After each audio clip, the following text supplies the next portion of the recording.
प्रिय भक्तगण, आपका हमारे इस इंस्पायरिंग बीट चैनल में आपका बहुत बहुत स्वागत है। आशा करती हूँ कि आप सब अच्छे होंगे। जीवन में सभी अपने आसपास के चीज़ों को देखकर प्रभावित होते हैं। कभी कभी बाहरी चीज़ों का प्रभाव पर इतना ज़्यादा हो जाता है कि लोग हीन भावना से ग्रसित होकर खुद को कम आंकने लगते हैं।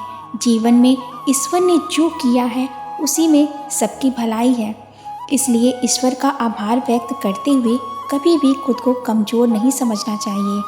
आज इसी पर आधारित एक सुंदर कहानी आपके सामने सुनाती हूँ। अगर आप हमारी ये वीडियो को सुन रहे हैं तो इसे पूरा अंत तक ज़रूर सुनिएगा। अगर आप भगवान भोलेनाथ के भक्त हैं तो इस कथा को पूरा सुनिएगा। इसे बीच में आधा अधूरा छोड़कर जाने की बिल्कुल भी गलती मत करिएगा। अगर आप इस कथा का श्रवण करेंगे तो आपको मनचाहा फल की प्राप्ति होगी और आप में आत्मविश्वास बढ़ेगा। एक बार की बात है कि एक कौवा अपनी शकल को देखकर सोचने लगा कि पंछियों में सबसे ज़्यादा कुरूप मैं ही हूँ।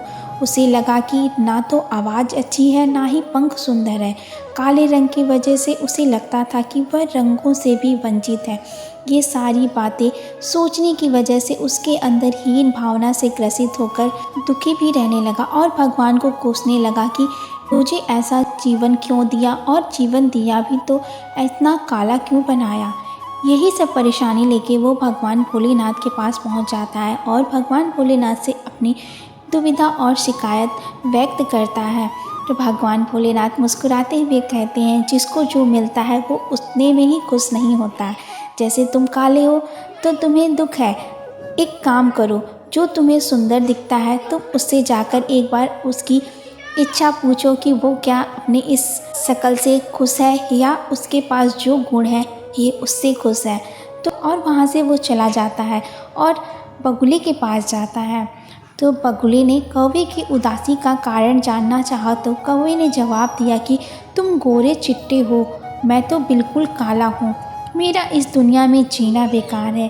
बगुले ने कौवे से कहा कि दोस्त, मैं कहाँ सुंदर हूँ, तोते को देखो, हरे पंख और लाल चोंच, काश मेरे पास भी ये सब होता। बगुले की बात सुनकर कौवे को सुंदरता को जानने की इच्छा हुई। वह तोते के पास पहुंचकर बोला कि तुम इतने सुंदर हो, खुश तो तुम बहुत होगे।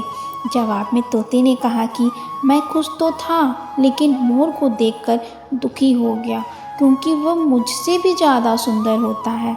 मोर की खुशी जानने के लिए कौवा उसे जंगल में खोजने लगा, परंतु इसे एक भी मोर दिखाई नहीं दिया। जंगल वालों से पूछने के बाद पता चला कि मोर को चिड़ियाघर वाले उठा ले गए हैं। कौवा मोर की तलाश में चिड़ियाघर पहुंच गया।